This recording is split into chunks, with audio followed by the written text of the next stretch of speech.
Le journal Étienne Nabédé. Mesdames, Messieurs, bonjour et bienvenue dans ce journal. En voici le sommaire. Ils sont environ 67 millions de personnes à exercer dans le monde un travail domestique, dont 50 millions dans le secteur informel. Selon l'Organisation internationale du travail, il s'agit à 80% de femmes et 17% de ces travailleurs sont des immigrés.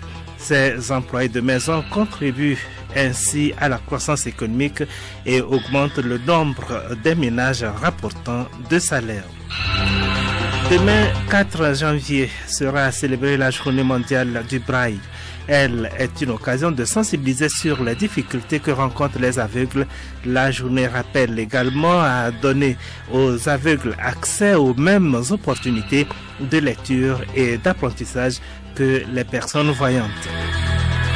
RD Congo, les observateurs de l'Union africaine ont rendu leur rapport sur les scrutins du 30 décembre 2018.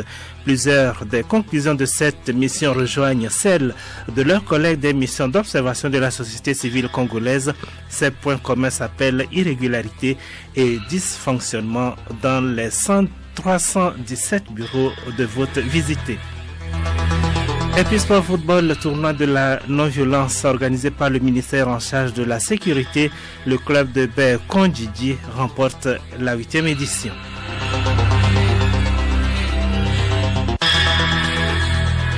Radio Lomé. radiolomé.tg. Mesdames, Messieurs, à nouveau, bonjour. La 15e édition de désignation des meilleurs employeurs et travailleurs domestiques a été célébrée le 28 décembre 2018. L'édition 2018 a été placée sous le thème « Ensemble, disons non à tout abus sexuel à l'égard des travailleurs domestiques ». Les enfants et les personnes âgées sont les plus exposés et travaillent plus de 18 heures par jour pour un maigre salaire. Pour Assia Sylvestre, directeur de l'agence Welcome, qui recrute et forme ce type de personnel, le travail de domestique est un métier valorisant que tout chercheur d'emploi devrait expérimenter pour avoir le sens de servir dans la vie professionnelle. Assia Sylvestre que nous écoutons. C'est un métier valorisant. La définition même propre du métier, le travail domestique, c'est en fait servir quelqu'un. Alors, pour mieux servir quelqu'un, il faut être un travailleur domestique. C'est là où on sert vraiment quelqu'un. Lorsque vous partez, que vous laissez une présence humaine à la maison, c'est déjà une grande chose. Ça, c'est un. De deux, vous prenez cette personne qui garde les enfants, puisque le papa et maman vont au service, même si l'enfant va à l'école. D'abord, en tant que bébé, il peut pas aller à l'école, il est à la maison. Il faut quelqu'un pour le garder. Vous imaginez si l'employé de maison n'a pas l'amour pour garder l'enfant de quelqu'un à la maison, vous pouvez confier votre enfant à n'importe qui. Donc, le travail domestique est un métier noble. J'allais demander aussi que tout diplômé passe par le travail domestique de 1 an, 2 ans, avant d'accéder à une activité professionnelle. Parce que quelqu'un qui résiste dans ce métier professionnel durant 1 an, c'est qu'on l'a formaté pour être un citoyen humble, travailleur et valorisant. 67 millions de personnes exerceraient dans le monde, selon l'Organisation internationale du travail OIT, un travail domestique, dont 50 millions dans le secteur informel. Il s'agit à 80% des femmes et 17% de ces travailleurs sont des immigrés. Ces employés de maison contribuent ainsi à la croissance économique et augmentent le nombre de ménages rapportant de salaires. Ils sont le plus souvent victimes de maltraitance, faute d'un cadre juridique pouvant réglementer ce métier. Nous retrouvons Assia Sylvestre. Ils sont victimes des maltraitances parce que nous n'avons pas encore de règles spécifiques qui réglementent cette activité. L'OIT a pris conscience de l'importance de ce métier et a donc adopté la Convention 189 qui régit le travail domestique. Et c'est pourquoi toutes les activités que nous menons, nous interpellons notre gouvernement afin qu'il puisse ratifier d'abord cette convention et afin qu'il puisse réglementer ce métier dans notre pays. Parce que c'est en réglementant ce métier que nous pourrons alors efficacement les défendre dans l'exercice de leurs fonctions. La communauté internationale observe demain, 4 janvier, la journée mondiale du braille. Cette journée est l'occasion de souligner un handicap dont souffrent les aveugles et les non-voyants et les malvoyants, mais aussi de rappeler l'existence du braille. C'est un alphabet tactile. Amara Moussa. L'année 2018 a été l'une des années les plus passionnantes pour le braille depuis son invention par Louis Braille il y a près de 200 ans. L'Union mondiale des aveugles et le Conseil international pour l'éducation des personnes ayant une déficience visuelle ont récemment lancé un logiciel Easy Converter Express. Il s'agit d'un logiciel qui nécessite très peu ou pas du tout de formation et va permettre aux enseignants et aux personnes travaillant avec les enfants et les adultes aveugles de produire des tests en braille à partir des fichiers numériques.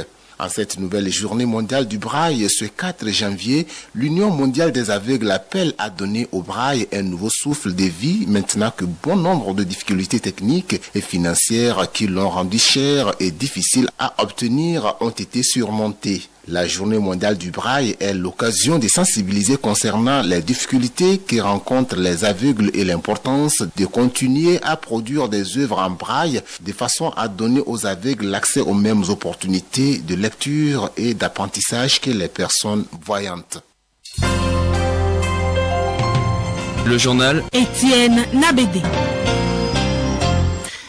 Au Burkina Faso, 6 personnes du village de Yurbu, au nord de Ouagadougou, ont été tuées mardi dernier par des hommes armés. En représailles, les villageois se sont attaqués aux peuls de la région, faisant 7 personnes tuées et des domiciles incendiés. Les forces de sécurité ont été déployées sur place où la tension reste vive. C'est la première fois qu'une communauté est prise à partie depuis le début des attaques attribuées à des présumés terroristes. Ce bilan n'est que provisoire car d'autres affrontements ont été signalés depuis hier. Mali, 7 arrestations ont été donc opérées hier après le massacre mardi de 37 personnes dans un village Peul. Dans un communiqué, le gouvernement a condamné ces violences et fait part de sa consternation. Dans le centre du pays, les conflits intercommunautaires se multiplient depuis plus d'1 an et demi. La communauté Peul demande une action plus ferme du gouvernement. La mission d'observation de l'Union africaine a rendu hier son rapport préliminaire sur les scrutins du 30 décembre dernier en RDC. Il souligne les irrégularités et dysfonctionnements dans les 317 bureaux de vote qu'elle a visités. Plusieurs des conclusions de la mission d'observation électorale de l'Union africaine rejoignent celles de leurs collègues de la société civile congolaise dont elle souligne l'importance. Geneviève Pognon. Comme les missions nationales, les observateurs de l'Union africaine ont noté des retards dans les opérations de vote, allant parfois jusqu'à 5 heures. Motif de ces retards, selon l'Union africaine, les machines à voter et l'arrivée tardive du matériel électoral. Malgré cela, les électeurs congolais ont fait preuve de patience et de discipline, exprimant ici la volonté populaire d'aller aux élections. Sur le déroulement des scrutins, les observateurs africains pointent les retards dans l'affichage des listes et le manque de communication autour de la suppression des bureaux de vote à Kinshasa. Des dysfonctionnements des machines et des retards également dans la mise à disposition des procès-verbaux des résultats. La mission de l'Union africaine dit ne pas avoir observé d'entrave au travail des observateurs et témoins, même si le principe de rotation institué n'a pas toujours été observé. À noter que les observateurs de l'Union africaine pointent également le manque de concertation de la CENI avec les acteurs politiques sur la question de la machine à voter ou du report des élections à Beni, Butembo et Yumbi et souligne l'importance des missions citoyennes d'observation comme gage de crédibilité des élections. Geneviève Pognon. Journée tendue hier mercredi dans la capitale malgache. Le clan du candidat Marc Ravalomanane, le perdant de l'élection présidentielle, d'après les résultats provisoires de la CENI, avait prévu de diffuser en grande pompe les preuves de fraude collectées durant le second tour. Il en a finalement été autrement. Les manifestants conviés place du 13 mai pour assister à la grand-messe n'ont pas été autorisés à pénétrer dans l'enceinte grillagée. La foule excédée a forcé les barrages. Des affrontements avec les forces de l'ordre à coups de jets de pierre contre les balles en caoutchouc et les gaz lacrymogènes ont eu lieu durant plusieurs heures.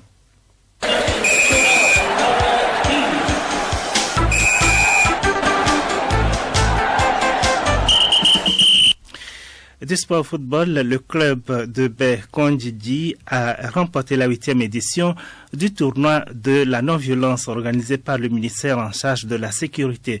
Un message sur la collaboration avec les forces de sécurité a retenu l'attention. Théophile Dandakou. Ce tournoi Petit Poteau a été remporté par le club BAPFC au détriment du Super Team FC. Dame Chance a difficilement choisi son camp et c'était à l'issue des tirs au but 1-0, le public sportif de Baie-Kondjidi a fait massivement le déplacement pour suivre cette prestation au terme de laquelle la sensibilisation sur la non-violence a été menée. Au total, 16 clubs de la zone de Baie ont participé à cette 8e édition. Amouzou Ekwe, président du comité d'organisation. Notre zone de Baie est une zone très difficile, plus que d'autres zones. Mais le message a déjà passé. Les gens sont conscients. Le représentant du ministre de la Sécurité et de la Protection civile, le lieutenant-colonel Baragou, a insisté sur la collaboration avec les forces de l'ordre pour prévenir tout acte de violence dans cette zone de Baie. L'objectif visé est largement atteint. 16 équipes, ça fait beaucoup de monde pour être nos ambassadeurs et véhiculer le message de non-violence, le message de paix, le message de bonne collaboration, le message de sécurité et le message de la cohésion sociale. Le chef quartier Baie Suzanne Timé 2, Togbi, Kofi et Benézer Agbetiafa 2 a également insisté sur la non-violence dans sa localité. La mobilisation est forte autour de la non-violence. Ça prouve une fois de plus que les trois chefs du quartier Bessous-Anetime numéro 1, numéro 2 et numéro 3 accompagnent le gouvernement dans la diffusion des messages de la non-violence et de la bonne citoyenneté. Nous l'avons déjà prouvé que le quartier Bessous-Anetime, c'est un quartier où va résider la paix. La finale chez les dames a également opposé 2 clubs et leur nombre est appelé à grandir dans les éditions à venir.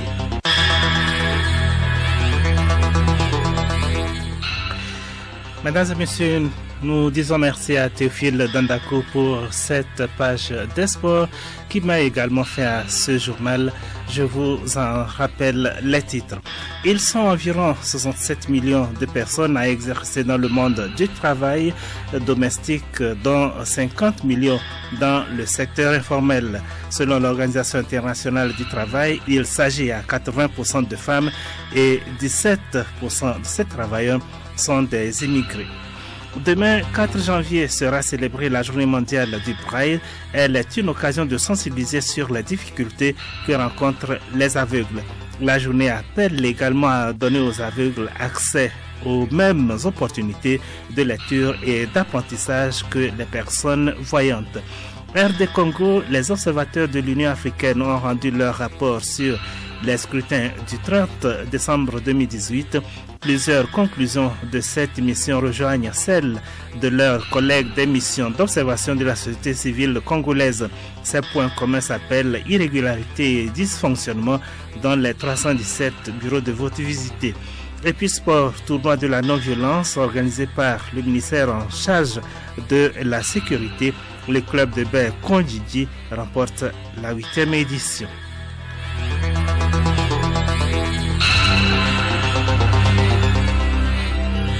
Radio Lomé.